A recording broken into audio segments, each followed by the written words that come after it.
Well, I don't want to tell you exactly, but we are certainly looking at land now because we've got the sea very well under control. At 4:36 in the morning, a Venezuelan patrol squadron slipped out of Puerto Cabello under complete radio silence, moving fast across dark water with only heavy machine guns and old Soviet launchers on deck.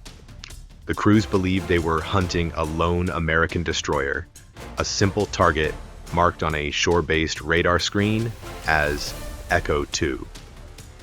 What they did not know was that the radar picture was wrong. The coordinates were outdated, and the sea ahead was hiding something far larger than any destroyer. A single misread signal was about to place them on a collision course with one of the most powerful naval formations on Earth, an error that could have triggered a crisis before sunrise. And this was only the first sign that a small mistake in the Caribbean could grow into something much more dangerous. If you want to follow every moment when political miscalculations nearly turn into military disasters, don't forget to subscribe to Military Power, because what comes next will show just how close this standoff came to open fire. At 5:21 a.m., radar operators aboard the USS Dwight D. Eisenhower picked up 4 unidentified surface contacts approaching from the south at high speed. The movement pattern did not match any known commercial traffic, and the vessels were operating without transponder signals. The carrier's Combat Direction Center quickly flagged the contacts as potential threats. Their speed, formation, and direction raised immediate concern. Within moments, the entire strike group began to adjust posture. The USS Gravely and USS Mason, both Arleigh Burke-class destroyers, moved into forward positions. They shifted course to form a protective wedge in front of the carrier, which is a standard naval tactic used to intercept fast-moving threats before they reach the center of a formation. This defensive adjustment placed the 2 destroyers directly in the likely path of the approaching vessels. Each destroyer activated its radar and missile tracking systems, and combat teams moved to full alert. The readiness level was heightened across the task force. On board the Eisenhower, the Combat Information Center integrated all available data from radar arrays, sonar input, and satellite feeds into a unified tactical display. This allowed commanders to monitor developments in real time and coordinate between ships with precise situational awareness.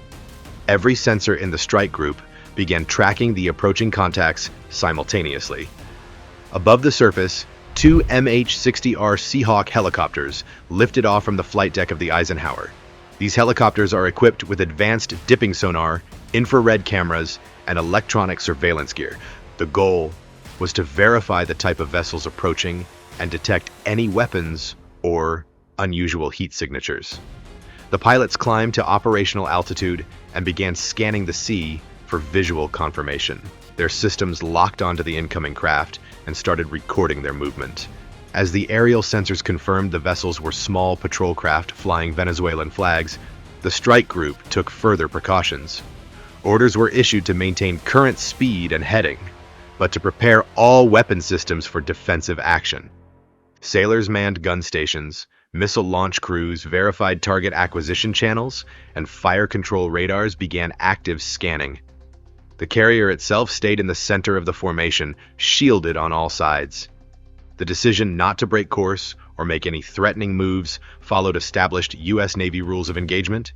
These protocols are designed to avoid unnecessary escalation while remaining fully prepared to act in self-defense. The focus remained on deterrence, not provocation.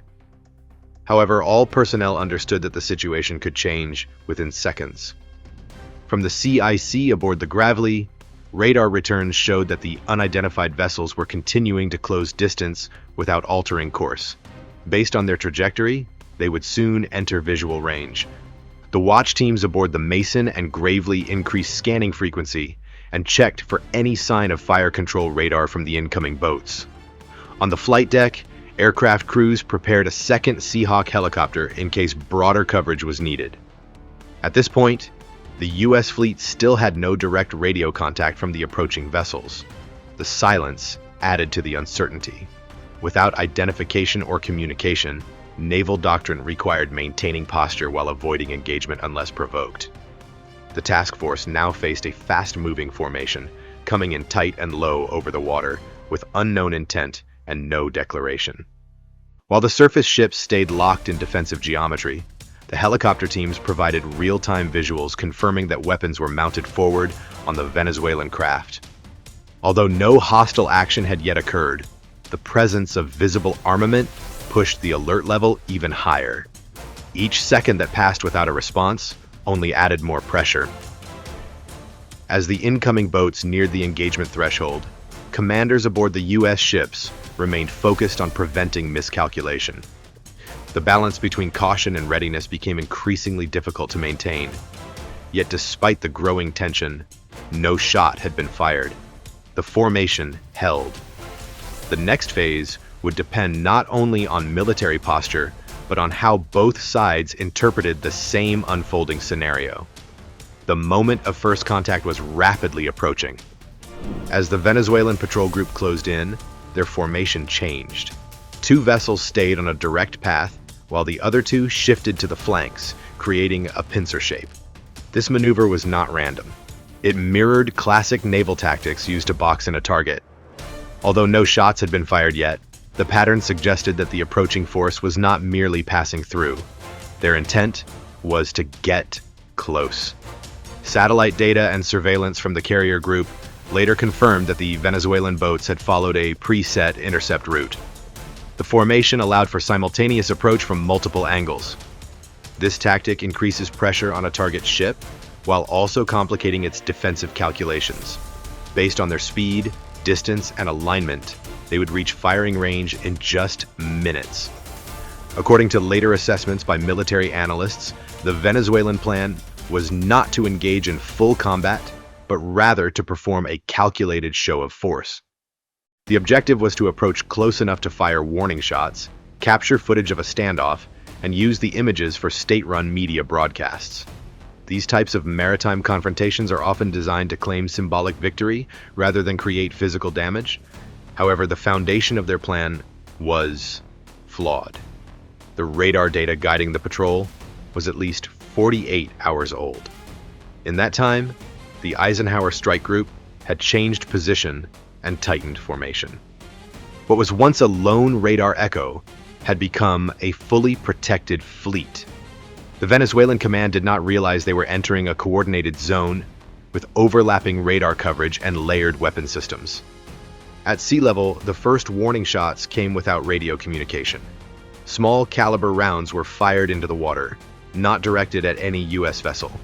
The bursts were short and spaced, designed more to be seen than to cause harm. But on board the American ships, those muzzle flashes triggered immediate escalation. Understanding rules of engagement, any visible weapon discharge near a U.S. warship activates defensive protocols. The radar operator aboard the USS gravely switched to target tracking mode. Simultaneously, fire control systems aboard the USS Mason began to calculate trajectory and distance. Aboard the Eisenhower, commanders elevated the alert status to Condition 1. This is the highest defensive posture where all weapons crews are in place, systems are powered, and the fleet is ready to respond in seconds if the threat continues. The CRAM and Phalanx CIWS turrets rotated into position. Missile hatches opened on the forward decks. The 5-inch deck guns were manually checked by gun crews. No commands were given to engage, but the strike group stood at the edge of full response. Visual confirmation of gun barrels on the Venezuelan boats raised tension even further. Each ship in the formation focused sensors on the lead contacts. Electronic warfare teams scanned for radar lock signals. Helicopter crews kept watch from above, transmitting real-time updates. The Venezuelan boats continued to move forward, now within several nautical miles of the outer ring. There was still no direct radio communication. The Venezuelan captains maintained silence, possibly believing that warning shots alone would deliver the message. But from the perspective of the U.S. fleet, that assumption was dangerous. The absence of dialogue combined with visible weapons placed everyone at risk. As the gap narrowed, timing became critical. A single flare or sudden move could trigger a defensive burst. The seconds stretched long aboard the U.S. ships. Combat teams waited. Trigger discipline became the only thing preventing an exchange of fire. In naval operations, reaction time is measured in seconds, but decisions must account for broader consequences. At this stage, each side was preparing for a different outcome. One expected a symbolic warning. The other was bracing for an attack. The pressure continued to mount, and the next step would determine whether the situation remained a standoff or crossed into open conflict. At 6:07 a.m., the situation shifted from tense to critical. One of the Venezuelan patrol boats, identified by its hull number 23, suddenly broke formation and accelerated toward the USS Mason. Its heading was direct and aggressive, and its speed exceeded 45 knots. Within seconds, the range had dropped below 1,000 yards. For a naval encounter involving armed vessels, this was dangerously close. The U.S. Navy responded with an internationally recognized warning signal. 2 flares were launched from the Mason's deck, clearly visible in the early morning light. These flares are standard indicators used to demand that a vessel change course immediately. However, there was no visible reaction from the approaching boat. The vessel maintained its trajectory and speed. The silence and persistence suggested either miscommunication or a deliberate act of pressure. The alert level across the formation escalated further. The radar systems aboard the Mason detected that the Venezuelan boat had activated its fire control radar. This type of radar is not used for navigation, but for targeting. Once it locks onto another ship, it indicates the intent or readiness to use weapons. Under U.S. rules of engagement, this is treated as a final threshold. Defensive action becomes authorized if a threat continues without de-escalation. Fire control teams aboard the Mason and the Eisenhower monitored the radar input closely. The Phalanx CIWS turret aboard the destroyer rotated and tracked the target automatically. Its sensors calculated distance and closure rate in real time. The CRAM launchers confirmed readiness. Sailors at gunnery stations prepared for potential live fire response. A single command would have triggered multiple layers of defense. From above, a U.S. Navy Seahawk helicopter continued its surveillance flight. Its sensor systems picked up the outline of several crew members aboard the Venezuelan boat. One image showed the boat's gunner adjusting position. At that moment, an onboard microphone captured the distinct sound of a charging handle being pulled back. This mechanical noise is produced when a weapon is prepared to fire. While no shot had been fired yet, this action was interpreted as the final step before engagement. The tension aboard the American ships became extreme. Weapons were locked on, radar warnings were active, and the timeline for response had narrowed to seconds. Yet even in that moment, the order to hold fire remained in place. The decision not to engage was based on strict adherence to policy and the desire to prevent accidental war. Every crew member was aware that a wrong move could trigger irreversible consequences. At the last possible second, the Venezuelan vessel altered its behavior. Just as it closed to within 800 yards of the Mason, the boat sharply veered to port. Its engines roared as it broke off the approach, turning in a wide arc and kicking up a trail of white water. The maneuver appeared sudden and uncoordinated. Within moments, the remaining Venezuelan boats also began to disperse and shift away from the U.S. fleet. No missiles were launched, no shots were fired, but the silence that followed was not one of peace. It was a pause, heavy with awareness that both sides had come within seconds of exchanging real firepower. The U.S. formation remained in full readiness. Sensors continued tracking, and weapons stayed primed until all contacts had moved to a safe distance. This near miss underscored the razor-thin line between deterrence and disaster. In a contested zone, where conflicting narratives and political motives shape every move, the difference between a warning and an attack can shrink to a matter of seconds. The patrol boats had turned back, but the danger had not fully passed. The incident was not yet over. What followed would move the conflict from radar screens and sonar blips to news cameras and diplomatic statements. By 6:08 a.m., the most dangerous phase of the encounter had passed. The lead Venezuelan patrol boat had pulled away after reaching within 800 yards of the USS Mason. Its sharp turn signaled the start of a wider retreat. One by one, the other vessels in the formation changed course and began moving south, away from the American strike group. The rapid withdrawal marked the end of the immediate threat, but not the end of the alert.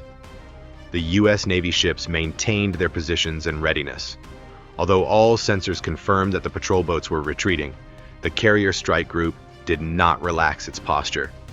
Radar and infrared tracking continued. Fire control systems remained active. It was standard practice to observe a threat until it moved entirely beyond engagement range. In this case, that range was measured not only in nautical miles, but in behavioral certainty.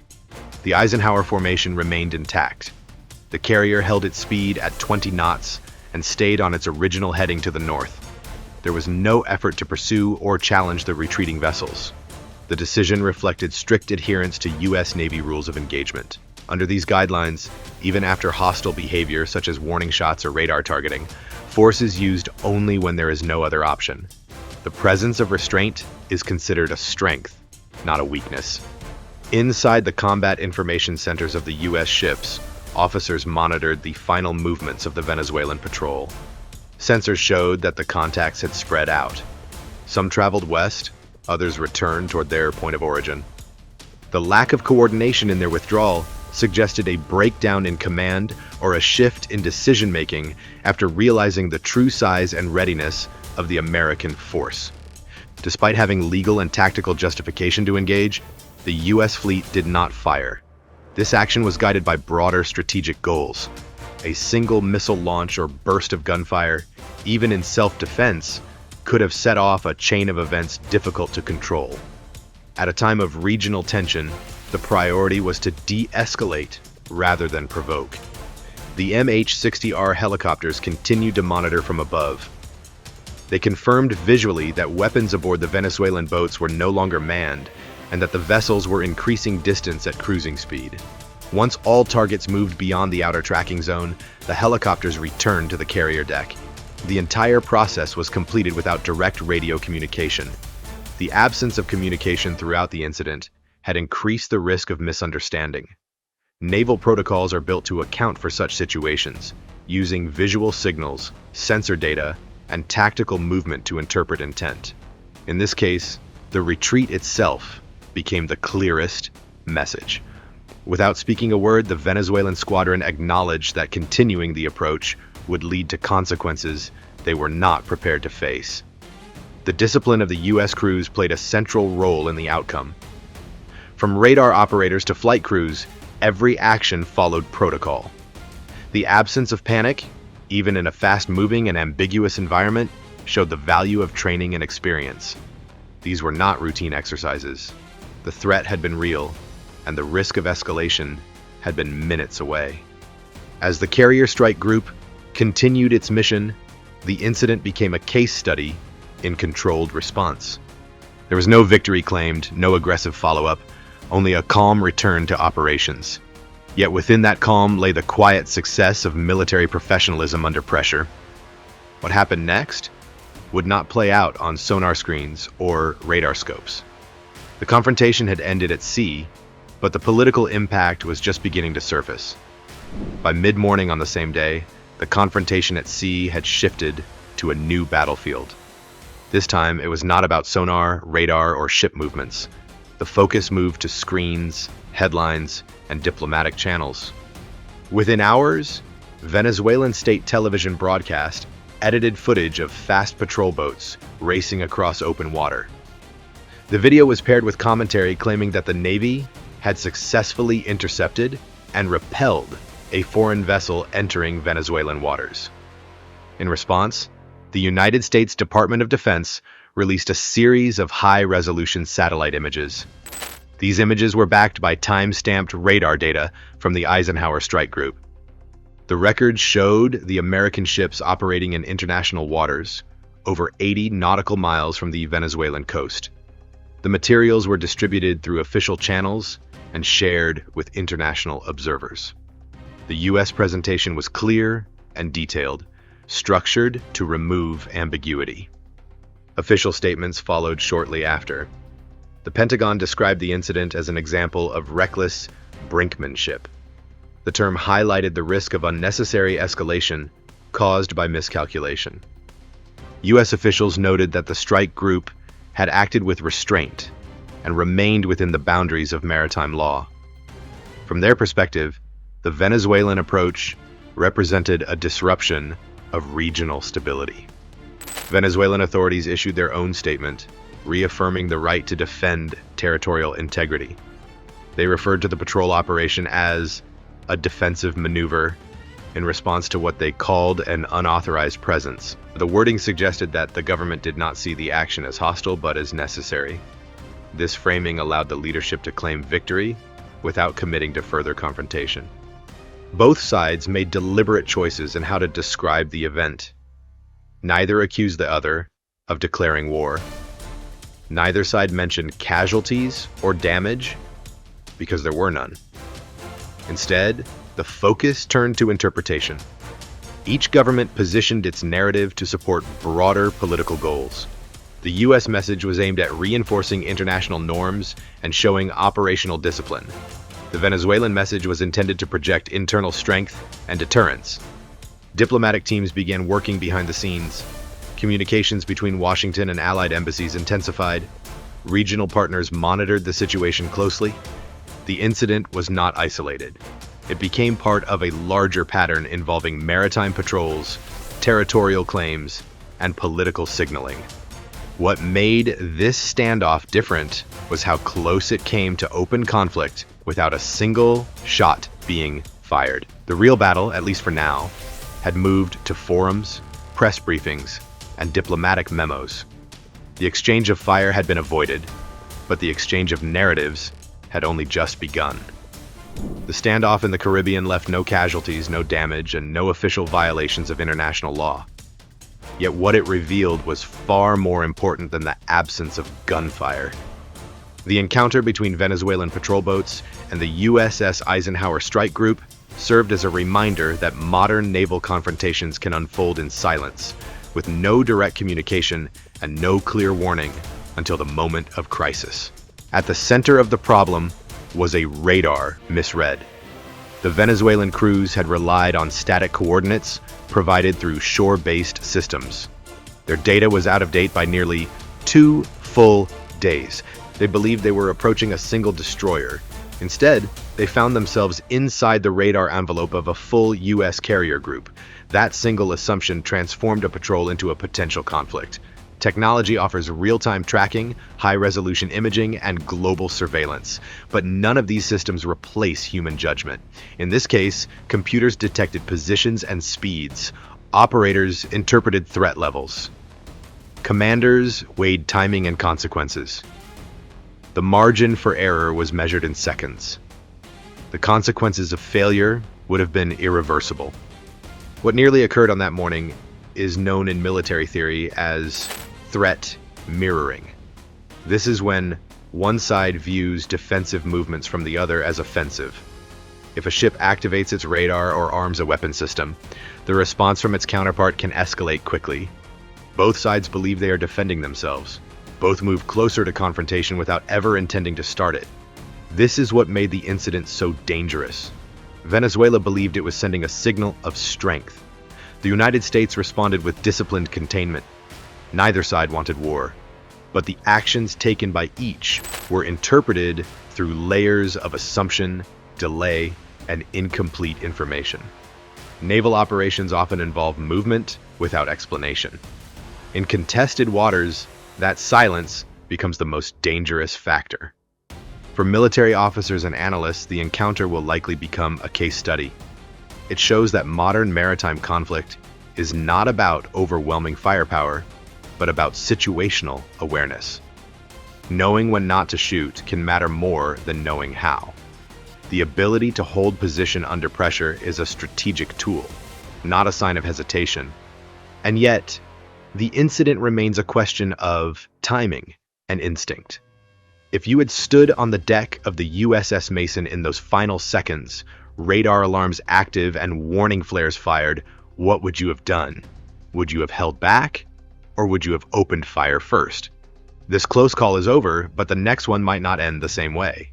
Share your opinion in the comments and subscribe to Military Power to stay informed about the real conflicts shaping our world.